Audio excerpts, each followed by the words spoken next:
अनिल जी, जय हिंद. तुमच्या प्रेक्षकांना सुद्धा. मुळातच आपल्याला माहिती आहे की जगाच्या राजकारणाला हादरवून टाकणारी अशी एक अत्यंत महत्वाची घटना त्या ठिकाणी घडलेली आहे. आपल्याला माहिती आहे वॉशिंग्टन DC मध्ये त्या ठिकाणी एक अत्यंत महत्वाचा कार्यक्रम होता. व्हाईट हाऊस करस्पॉन्डंट्स म्हणजे थोडक्यात पत्रकारांसाठीच अशा प्रकारचं एक वार्षिक स्नेह संमेलन होतं आणि त्या अनुषंगाने डिनर तिथं ऑर्गनाईज केलं होतं. त्यासाठी अमेरिकेचे राष्ट्राध्यक्ष डोनाल्ड ट्रम्प, तिथल्या फर्स्ट लेडी त्यांच्या पत्नी मेलानिया ट्रम्प, त्याचबरोबर व्हाईस प्रेसिडेंट JD व्हान्स आणि त्यांचे इतर सहकारी असे हाय प्रोफाईल व्यक्तिमत्व त्या कार्यक्रमासाठी त्या ठिकाणी हजर होते. हॉटेल हिल्टन जे वॉशिंग्टन DC मध्ये आहे, इथे हा सगळा कार्यक्रम त्या ठिकाणी आयोजित केला होता. आणि हा कार्यक्रम सुरू असताना सडनली एक व्यक्ती जो आहे या सुरक्षा व्यवस्थेला भेदून मध्ये घुसण्याचा त्या ठिकाणी त्याने प्रयत्न केला. काही यार्ड अंतरावर म्हणजे डोनाल्ड ट्रम्प आणि त्यांचे सहकारी ज्या ठिकाणी बसलेले आहेत हार्डली काही यार्ड अंतरापर्यंत तो व्यक्ती त्या ठिकाणी पोहोचला आणि आतापर्यंतच्या ज्या बातम्या जी माहिती आपल्याकडे आलेली आहे त्याच्याकडे वेगवेगळ्या प्रकारचे गन्स होते. म्हणजे फक्त एक बंदूक नव्हती, वेगवेगळ्या प्रकारचे असॉल्ट रायफल्स त्याचबरोबर पिस्टल त्या ठिकाणी होते. एवढंच नाही तर त्याच्याकडे चाकू सुद्धा त्या ठिकाणी होता. परंतु अमेरिकेचे सिक्रेट सर्व्हिस एजंट, थोडक्यात त्यांची जी ही टॉप मोस्ट कमांडोची जी फळी आहे जी राष्ट्राध्यक्ष उपराष्ट्रपती यांच्या सुरक्षेसाठी तैनात असते, त्यांनी जे आहे काही सेकंदांमध्येच काही मिनिटांमध्येच ज्याला आपण म्हणतो हरकत में आ गए अशा प्रकारे त्यांनी ऍक्शन केली आणि हा जो मारेकरी होता, जो हल्लेखोर होता, त्याला जे आहे त्यांनी त्या ठिकाणी पकडण्यामध्ये यश मिळालं. अगेन आतापर्यंत जी माहिती आलेली आहे त्या माहितीच्या अनुसार तो कॅलिफोर्नियाचा हा व्यक्ती आहे आणि त्याचं नाव कोल थॉमस ॲलन असं त्या ठिकाणी 31 वर्षीय हा इसम आहे. चैट GPT सीखना है, आ जाओ सिखा दूंगा. प्रेजेंटेशन 2 मिनट में बनाना है, आ जाओ सिखा दूंगा. आता ही जी आहे एकूण माहिती आपल्यापर्यंत त्या ठिकाणी आलेली आहे. आता ही जर घटना आपल्याला समजून घ्यायची असेल तर थोडीशी आपल्याला पार्श्वभूमी लक्षात घ्यावी लागेल. सगळ्यात पहिली गोष्ट अंतर्गत फॅक्टर्स त्याचबरोबर एक्सटर्नल फॅक्टर्स काय आहेत ते लक्षात घ्यावे लागतील. एक्सटर्नल फॅक्टर्स जर बाह्य वेगवेगळ्या प्रकारचे फॅक्टर्स आपण लक्षात घेतले तर आपल्याला माहिती आहे डोनाल्ड ट्रम्प अमेरिका आज घडीला जो आहे युद्धामध्ये गुंतलेला आहे. इराण विरुद्धचं त्याचं युद्ध सुरू आहे आणि इराणचा सर्वोच्च नेता आयातुल्ला अली खामेनी त्याचबरोबर IRGCच्या कमांडरचा खात्मा केल्यानंतर इराणसाठी जी आहे ही करो या मरोची लढाई आहे. एवढंच नाही, वेगवेगळ्या प्रकारचे जे इंटेलिजन्स इनपुट्स आतापर्यंत अमेरिकेला मिळालेले आहेत त्याच्या अनुसार इराण हा त्याच्या मार्फत किंवा त्यांच्या वेगवेगळ्या प्रकारच्या समर्थित अशा दहशतवादी संघटनांमार्फत आणि एवढंच नाही तर अशा प्रकारचे सुद्धा इंटेलिजन्स इनपुट आले होते की पाकिस्तानच्या भाडोत्री दहशतवाद्यांच्या मार्फत अमेरिकेमध्ये घुसून काही दहशतवादी हल्ले करण्याचा प्लॅन त्या ठिकाणी करू शकतो. अमेरिकेच्या आसपासच्या एरियामध्ये स्पीड बोटच्या माध्यमातून किंवा ड्रोनच्या माध्यमातून असे हल्ले होऊ शकतात किंवा अशा भाडोत्री गुंडांचा दहशतवाद्यांचा सुद्धा इराण वापर करू शकतो. अशा प्रकारचे सुद्धा इंटेलिजन्स इनपुट आले होते. मग जर खरोखरच चौकशीच्या अंती असा काही संबंध आहे का हे सुद्धा पाहणं आज घडीला त्या ठिकाणी महत्वाचं ठरतं. दुसरा महत्वाचा फॅक्टर जो आपल्याला लक्षात घ्यावा लागेल, आतापर्यंतचा इतिहास पाहिला, मागच्याच काही वर्षांचा इतिहास पाहिला, खूप मागेही जाण्याची गरज नाही त्या ठिकाणी, मागच्याच 1-2 वर्षांचा इतिहास त्या ठिकाणी पाहिला तर डोनाल्ड ट्रम्प हे अत्यंत कॉन्ट्रोवर्शियल व्यक्तिमत्व राहिलेलं आहे. त्यांच्यावर ऑलरेडी निवडणुकांच्या दरम्यान जे आहेत 2दा प्राणघातक हल्ले झालेले आहेत आणि हा तिसरा हल्ला मागच्या 1 ते 1.5 वर्षांमधलाच किंवा 2 वर्षांमधला हा मागचा 2 वर्षांमधला जो आहे हा तिसरा प्राणघातक हल्ला असं जर आपण म्हटलं तर ते चुकीचं त्या ठिकाणी ठरणार नाही. ही दुसरी गोष्ट. आता अंतर्गत फॅक्टर जे आहेत ते अत्यंत महत्वाचे आहेत. अमेरिकेमध्ये एक प्रकारे मागच्या काही काळामध्ये प्रचंड प्रमाणामध्ये राजकीय ध्रुवीकरण झालेलं आहे. आपल्याला माहिती आहे तिथे 2 महत्वाचे पक्ष आहेत, एक आहे डेमोक्रेटिक पक्ष आणि दुसरा जो आहे डोनाल्ड ट्रम्प यांच्या नेतृत्वामधला रिपब्लिकन पार्टी, रिपब्लिकन पक्ष.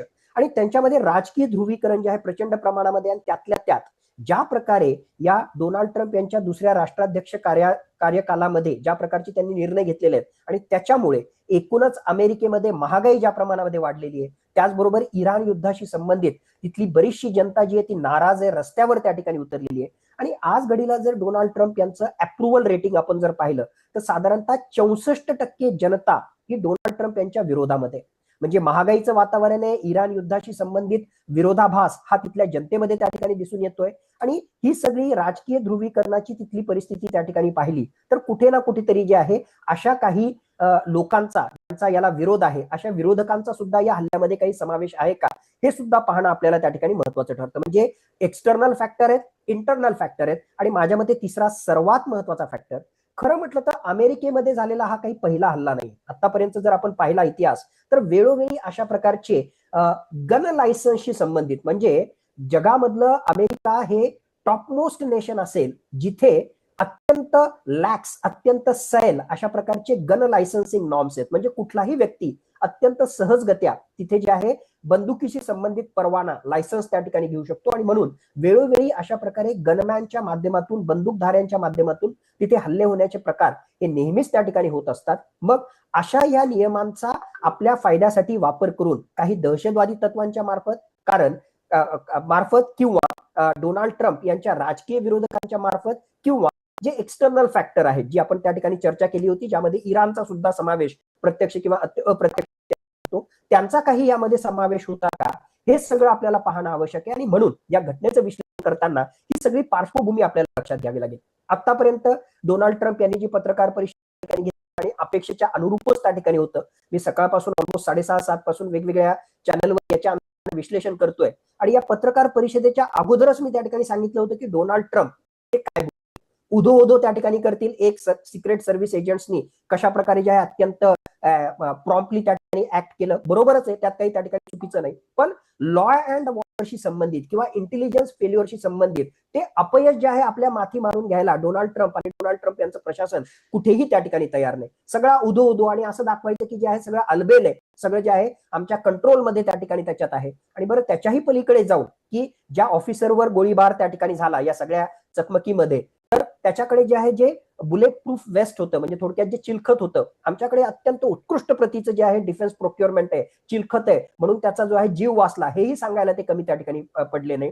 काश पटेल जे एफबीआयचे डिरेक्टर आहे, त्यांनी सुद्धा डोनाल्ड ट्रम्पचा उदो उदो केला की त्यांनी रिसोर्सेस दिल्यामुळे आणि त्यांच्या पॉलिसीजमुळेच आम्ही जे आहे सुरक्षा व्यवस्था चोख ठेवू शकलो. पण ग्राउंड रियालिटी आहे, कोणी काहीही त्या ठिकाणी म्हणो, अमेरिकेसारखी महासत्ता आणि त्यातल्या त्यात डोनाल्ड ट्रम्प सारख्या राष्ट्राध्यक्षाच्या काही यार्ड जवळपर्यंत जर हा व्यक्ती घुसू शकत असेल, फक्त घुसू शकत नाही, वेगवेगळ्या हत्यारं आणू शकत असेल, फक्त हत्यारं त्या ठिकाणी आणत नाही, तिथून तो हत्यारं बाहेर काढतो, त्याला असेंबल करतो आणि नंतर फायर करण्याचा प्रयत्न करतो, म्हणजे एवढ्या सगळ्या कारवाया करण्यापर्यंत जर पोहोचू शकत असेल तर तुमचं इंटेलिजन्स डिपार्टमेंट काय करत होतं?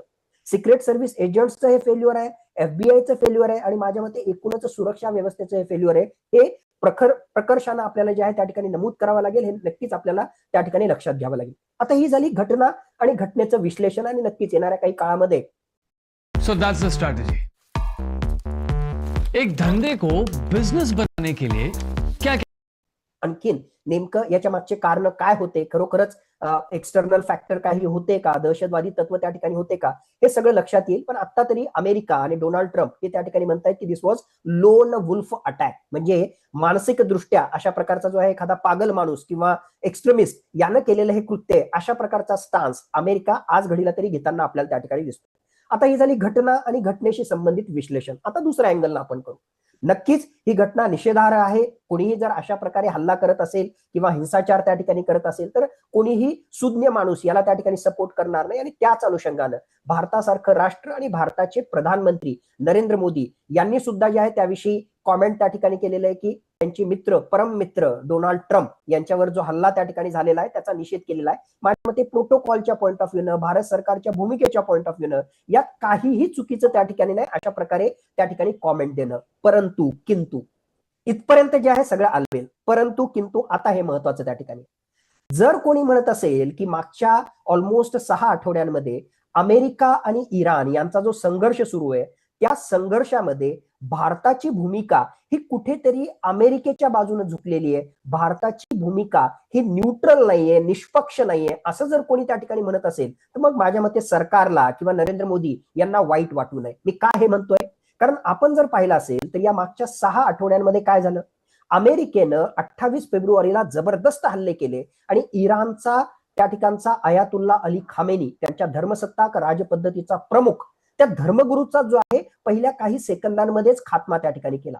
चूक बरोबर याच्यामध्ये मला त्या ठिकाणी जायचं नाही. इराणच्या जनतेचा, त्यांचा सर्वोच्च असा नेता, त्याचा जर खात्मा त्या ठिकाणी केला जात असेल आणि भारतासारखं राष्ट्र जर म्हणत असेल की आमची स्ट्रॅटेजिक ऑटोनॉमी आहे, आम्ही निष्पक्ष आहोत, तर मग अशा प्रकारे एखाद्या राष्ट्राच्या सर्वोच्च नेत्याला मारल्यानंतर त्याविषयी निषेध व्यक्त करणं किंवा त्याविषयी जे आहे सांत्वनपर मेसेज त्या ठिकाणी देणं, याच्यासाठी तुम्हाला 5 दिवसांचा कालावधी त्या ठिकाणी लागतो. आणि दुसऱ्या बाजूला डोनाल्ड ट्रम्प यांच्यावर हल्ला झाला, म्हणजे आपल्याला बिलकुल त्या ठिकाणी म्हणायचं नाही की त्यांचा मृत्यू व्हावा किंवा ते जखमी त्या ठिकाणी व्हावं, पण त्यांच्यावर त्या ठिकाणी हल्ला झाला आणि त्या हल्ल्याच्या काही मिनिटांमध्येच जर भारत सरकारचं, डोनाल्ड ट्रम्पचं, सॉरी नरेंद्र मोदी यांचं स्पेसिफिकली तशा प्रकारचा विधान त्या ठिकाणी येत असेल की माझे मित्र डोनाल्ड ट्रम्प यांच्यावर झालेला हल्ला हा निषेधार्ह त्या ठिकाणी त्याच्यात आहे, एवढं जे प्रॉम्प्ट रिस्पॉन्स त्या ठिकाणी दिला वर्सेस तुम्हाला 5 दिवस लागतात एक सांत्वनपर मेसेज त्या ठिकाणी द्यायला, मग त्या अनुषंगाने कोणी म्हणत असेल की तुमची भूमिका ही अमेरिकेच्या बाजूने झुकलेली आहे, तर आपल्याला वाईट वाटायला नको. नंबर 1. नंबर 2, व्हेनेझुएलाचा राष्ट्राध्यक्ष, निवडून आलेला राष्ट्राध्यक्ष, त्या निवडून आलेल्या राष्ट्राध्यक्षाला त्याच्या घरामधून उचलून त्याचं जर अपहरण त्या ठिकाणी होत असेल, तर माझ्या मते तिथे सुद्धा भारतानं कुठलीही अधिकृतरित्या निषेध म्हणा किंवा कुठलीही भूमिका ही आंतरराष्ट्रीय पटलावर त्या ठिकाणी व्यक्त केली नाही. म्हणजे आपल्या सोयीचं अशा प्रकारचं एक प्रकारे स्टान्स हा अमेरिकेच्या बाजूने घेण्याचा प्रयत्न हा वेळोवेळी नरेंद्र मोदी प्रशासनाच्या मार्फत त्या ठिकाणी झालेला आहे. म्हणून जर विरोधक म्हणत असतील तुम्ही अमेरिकेच्या बाजूने झुकलेले आहात, तुम्ही निष्पक्ष नाही, तर याला कुठेतरी जे आहे सिरियसली घ्यावं लागेल आणि नरेंद्र मोदी प्रशासनाकडे जे आहे याला फारसं समर्पक असं त्या ठिकाणी उत्तर नसेल, हे सुद्धा आपल्याला त्या ठिकाणी पाहावं लागेल. आता हा झाला एक भाग, नरेंद्र मोदी यांचं विधान, अगोदर त्याच्याशी अगोदर जी आहे जी घटना डोनाल्ड ट्रम्प यांच्यावर जो हल्ला झाला त्याच्याशी संबंधित विश्लेषण आपण त्या ठिकाणी केलं. मला एक टप्पा आणखीन पुढे त्या ठिकाणी जायचंय. मला वाटतं आज घडीला संपूर्ण जगाचं लक्ष हे नक्कीच पश्चिम आशिया संघर्ष आणि या युद्धावर लागलेलं आहे. आणि आपल्याला माहिती आहे की त्याच्यामुळे जे प्रचंड प्रमाणामध्ये जागतिक अर्थव्यवस्थेवर विपरीत परिणाम होत आहेत आणि भारताच्या अर्थव्यवस्थेवर ऑलरेडी त्याचे विपरीत परिणाम व्हायला सुरुवात झालेली आहे. आणि येणाऱ्या काही महिन्यामध्ये त्याचे आहे प्रचंड फटका तुम्हाला आम्हाला प्रत्येकाला बसणार आहे, महागाईच्या माध्यमातून, पेट्रोलियम पदार्थांच्या किमतीच्या माध्यमातून, आणि एवढंच नाही तर वेगवेगळ्या प्रकारच्या आयात निर्यात होणाऱ्या ज्या वस्तू आहेत त्याच्यावर सुद्धा जे आहे लॉजिस्टिक सप्लायचे डिस्टर्ब झाल्यामुळे प्रचंड प्रमाणामध्ये जे आहेत विपरीत परिणाम होणार आहेत, त्या सगळ्या गोष्टी होणारच आहेत. मग हे सगळं होत असताना भारत सरकार ठीक आहे चर्चा करतंय, कुठेतरी पडद्यामागं काम करतंय, भारत सरकारनं इन्फॉर्मल ग्रुप ऑफ मिनिस्टर्स त्या ठिकाणी स्थापन केले. पण मला वाटतं एवढा इतका महत्वाचा मुद्दा असताना एक तर जे आहे भारतानं अत्यंत महत्वाची आणि ऍक्टिव्हली प्रोऍक्टिव्हली यामध्ये भूमिका घेणं आवश्यक होतं. पाकिस्तान जो आहे मध्यस्थ बिध्यस्थ म्हणतो तो तर बकवास आहे, त्याला सोडून द्या, त्या ठिकाणी आपण पाकिस्तानची कंपॅरिझन करायचं नाही. पण भारताची या सगळ्या प्रकरणामध्ये अत्यंत महत्वाची भूमिका असायला हवी होती, जी ऍटलिस्ट पडद्याच्या समोर आपल्याला दिसत नाही की असं काही त्या ठिकाणी होतंय. आणि त्याच्याही पलीकडे जाऊन हे सगळं होत असताना आमचं राजकीय नेतृत्व, आमचे प्रधानमंत्री हे मुख्यतः जे आहे त्यांचा फोकस हा पश्चिम बंगालच्या निवडणुकांमध्ये जे आहे जास्त त्या ठिकाणी दिसतोय. ऑफकोर्स निवडणुकांमध्ये जावं, प्रचार त्या ठिकाणी करावा. हुगळीच्या नदीवर जे आहे, हुगळी नदीवर जाऊन तिथे नौकानयन करण्यासाठी जे आहे प्रधानमंत्र्यांना वेळ आहे. पण माझ्या मते अशा आंतरराष्ट्रीय महत्वाच्या इश्यूजवर काही स्टेटमेंट देणं म्हणा किंवा काही ऍक्टिव्हली काम करणं ऍटलिस्ट पडद्याच्या समोर दिसत नाही. मी म्हणत नाही की ते काही काम करत नसतील, पण या बाकीच्या गोष्टींसाठी प्रचारासाठी वेळ आहे, पण इतक्या महत्वाच्या भारताच्या अर्थव्यवस्थेसाठी असणाऱ्या मुद्द्यासाठी माझ्या मते प्रधानमंत्र्यांकडे वेळ नाही की काय, अशी सुद्धा शंका त्या ठिकाणी उत्पन्न होते. बरं, बाहेरचं सोडा, आमच्याच देशामध्ये मागच्या कित्येक वर्षांपासून मणिपूर जो आहे धुमसतोय. काही दिवसांपूर्वी पुन्हा त्या ठिकाणी जाळपोळ सगळी झाली. त्या मणिपूरमध्ये जाण्यासाठी आमच्याकडे वेळ नाही, पण हुगळी नदीमध्ये जे आहे तिथे हुगळी नदीमध्ये जे आहे नौकानयन करण्यासाठी आमच्याकडे वेळ आहे. हे सुद्धा जे आहे राजकीय विरोधकांनी जर अशा प्रकारचा आरोप केला तर याला सुद्धा आपल्याला सिरियसली त्या ठिकाणी घ्यावा लागेल. तर हा सुद्धा एक महत्वाचा मुद्दा आपल्याला लक्षात घ्यावा लागेल. आणि आणखीन एक तुमची जर परमिशन असेल डॉक्टर अनिल सर, तर एक जे आहे थोडासा याशी संबंधित पण जो आहे In the ₹9 workshop that you're providing, what all do you cover? In rupees, you'll learn how to automate your reports, how to automate your presentation, how you can create entire applications without having any coding knowledge. And वेगळा मुद्दा मला या ठिकाणी चर्चेमध्ये आणायचा आहे. एक 2 दिवसापूर्वी जे आहे डोनाल्ड ट्रम्प यांच्या पत्रकार परिषदेमध्ये एका पत्रकाराने त्याला विचारला होता डोनाल्ड ट्रम्पला की अण्वस्त्रांचा, न्यूक्लिअर वेपन्सचा वापर हा तुम्ही इराणच्या विरुद्ध करणार का? तर डोनाल्ड ट्रम्पचा रिस्पॉन्स हा अत्यंत महत्वाचा होता. याला 2 अँगलनी पहा. एक, त्यांनी सरळ फेटाळलं की जे आहे अण्वस्त्रांचा वापर आम्ही काही इराण विरुद्ध करणार नाही. ऑलरेडी कन्व्हेन्शनल पारंपरिक जी शस्त्रास्त्र आहेत त्याच्या माध्यमातूनच जे आहे आम्ही ऑलरेडी इराणवर विजय मिळवलेला आहे, तर न्यूक्लिअर वेपन्स वापरण्याचा प्रश्नच त्या ठिकाणी काही नाही. खूप दिलासादायक, खूप चांगलं स्टेटमेंट आणि माझ्या मते संपूर्ण जगासाठी, जगाच्या शांततेसाठी, जगाच्या भवितव्यासाठी अशा प्रकारचं ऍश्युरन्स हे दिलासा देणार त्या ठिकाणी. पण ट्रम्पनी त्यांच्या स्टाईलमध्ये उत्तर देताना काय सांगितलं, त्या पत्रकारानं ज्यावेळेस प्रश्न विचारला, योग्यच प्रश्न विचारला की अण्वस्त्रांचा वापर करणार का, तर डोनाल्ड ट्रम्प जे आहे त्याच्या स्टाईलमध्ये उत्तर देताना म्हणतो, मूर्ख आहात का काय तुम्ही? त्याला मूर्खामध्ये काढलं. लिटरली हा शब्द त्या ठिकाणी वापरला. Are you an idiot? तुम्ही इडियट आहात का, मूर्ख आहात का, अशा प्रकारचा प्रश्न त्या ठिकाणी विचारायला. आणि मग हे सगळं सांगितलं की अण्वस्त्रांचा आम्ही वापर त्या ठिकाणी करणार नाही. डोनाल्ड ट्रम्पला जर तो पत्रकार मूर्ख वाटत असेल आणि हा प्रश्न जर त्यांनी त्या ठिकाणी विचारला असेल तर तो पत्रकार मूर्ख नाहीये. तुमचं आतापर्यंत जे विक्षिप्त नेतृत्व होतं ना, मागच्या काही काळामध्ये डोनाल्ड ट्रम्पनं ज्या प्रकारे विक्षिप्तपणे, इक्सेंट्रिकपणे, पागलपणानं जे काम त्या ठिकाणी केलं, त्याच्यामुळे जे आहे अशा प्रकारचा प्रश्न विचारावा लागला. हा का? कारण तुमचं विक्षिप्त नेतृत्व आहे. तुम्ही पागल सारखं वागता की जगामधली सर्वात टॉपची इन्स्टिट्यूट, ज्याचं नाव आहे international atomic energy agency, specialised agency आहे. या इंटरनॅशनल ॲटॉमिक एनर्जी एजन्सीचं म्हणणं होतं की इराणकडे कुठलेही अण्वस्त्र नाहीत.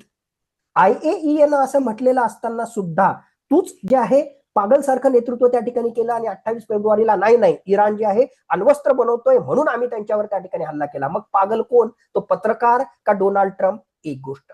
दुसरी गोष्ट, ऑलरेडी जे आहे फेब्रुवारी महिन्यामध्ये जिनिवामध्ये इराण सोबत अमेरिकेची चर्चा सुरू होती.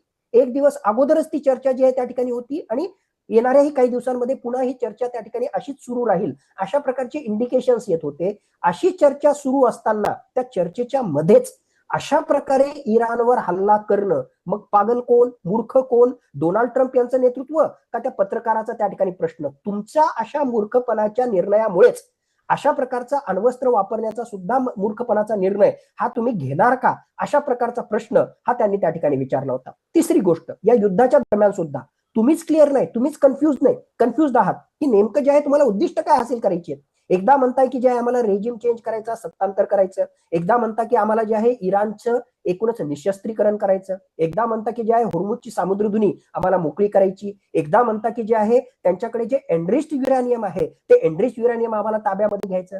आप एक्झॅक्टली कहना क्या चाहते हो? जे बऱ्याच वेळेस जे आहे मीम्स मध्ये आपण त्या ठिकाणी जे पाहतो त्या ठिकाणी की एक्झॅक्टली आप कहना क्या चाहते हो, एक्झॅक्टली तेच डोनाल्ड ट्रम्पला आणि लागू तो होतं. हे कहना क्या चाहते हो ते 3 इडियट मधलं आहे. Correct correct correct. तुम्ही एक्झॅक्टली आप क्या मगाशी कहना इडियट चाहते हो शब्द वापरला म्हणून मी आपला सहज तुम्हाला डिस्टर्ब केलं. ऍब्सोल्युटली म्हणजे बघा तो संदर्भ 3 इडियट्स आहे. आप कहना क्या चाहते हो च्या ऐवजी मी म्हणेन की डोनाल्ड ट्रम्प आप करना क्या चाहते हो. तर तसा इडियट म्हणजे ही सगळी जर पार्श्वभूमी आपण लक्षात घेतली आणि ही लिस्ट लंबी चौडी आहे. म्हणजे हाच डोनाल्ड ट्रम्प ज्यावेळेस विधान त्या ठिकाणी करतो तर म्हणतो की जे आहे मी इराणवर हल्ला करेल. एकच वाक्य असतं, दुसरं वाक्य करायची गरज नाही. मी इराणवर हल्ला करेल किंवा करणारही नाही. अरे याचा अर्थ काय होतं? एक तर करणार आहे, नाही म्हणणार आहे. म्हणजे जगाच्या एका महत्वाच्या राष्ट्राध्यक्ष जर अशा प्रकारे बोलत त्या ठिकाणी असेल तर मूर्ख कोण?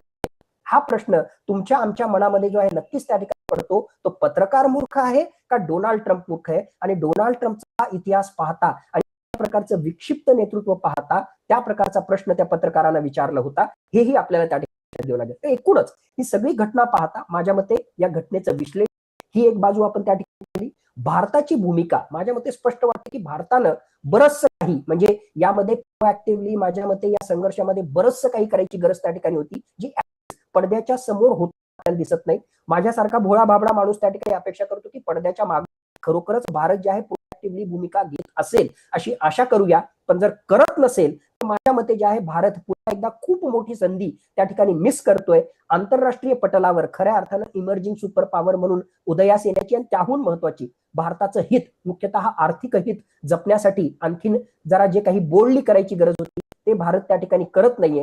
हे सुद्धा आपल्याला लक्षात घ्यावं लागेल. त्याचा कुठेतरी अप्रत्यक्षपणे फायदा या सगळ्या परिस्थितीमध्ये मोठा विषय आहे, एक वेगळा एपिसोडही आपल्याला करावा लागेल. पण या सगळ्या जर एपिसोडमध्ये जर आपण पाहिलं तर खरा विनर कोण जर असेल असं जर तुम्ही मला विचाराल तर मैं जो है दावे से कह सकता हूं it is a China. Silent winner जर कोणी असेल तर चायना. म्हणजे आमचा नंबर 1चा शत्रू चायना या सगळ्या परिस्थितीमध्ये जो आहे ऍडव्हान्टेज घेतोय आणि आम्ही मात्र जे आहे या परिस्थितीमध्ये जे आहे गुरफटच चाललेलं आहे. कुठेतरी आपण चुकतोय का किंवा कुठेतरी जे आहे आपण एक पाऊल मागे येतोय का याचंही खरोखर जे आहे सिंहावलोकन म्हणा किंवा विश्लेषण करणं हे अत्यंत आवश्यक आहे. आणि तिसरी घटना माझ्या मते एकूणच या सगळ्या परिस्थितीमध्ये डोनाल्ड ट्रम्प यांचं कसं विक्षिप्त नेतृत्व जगासमोर येते. त्यामुळं दुर्दैवानं जगाच्या अर्थव्यवस्थेला आणि हू नोज जगाच्या सुरक्षेला सुद्धा खतरा निर्माण होऊ शकतो का, ही सुद्धा भीती आज घडीला निर्माण झालेली आहे.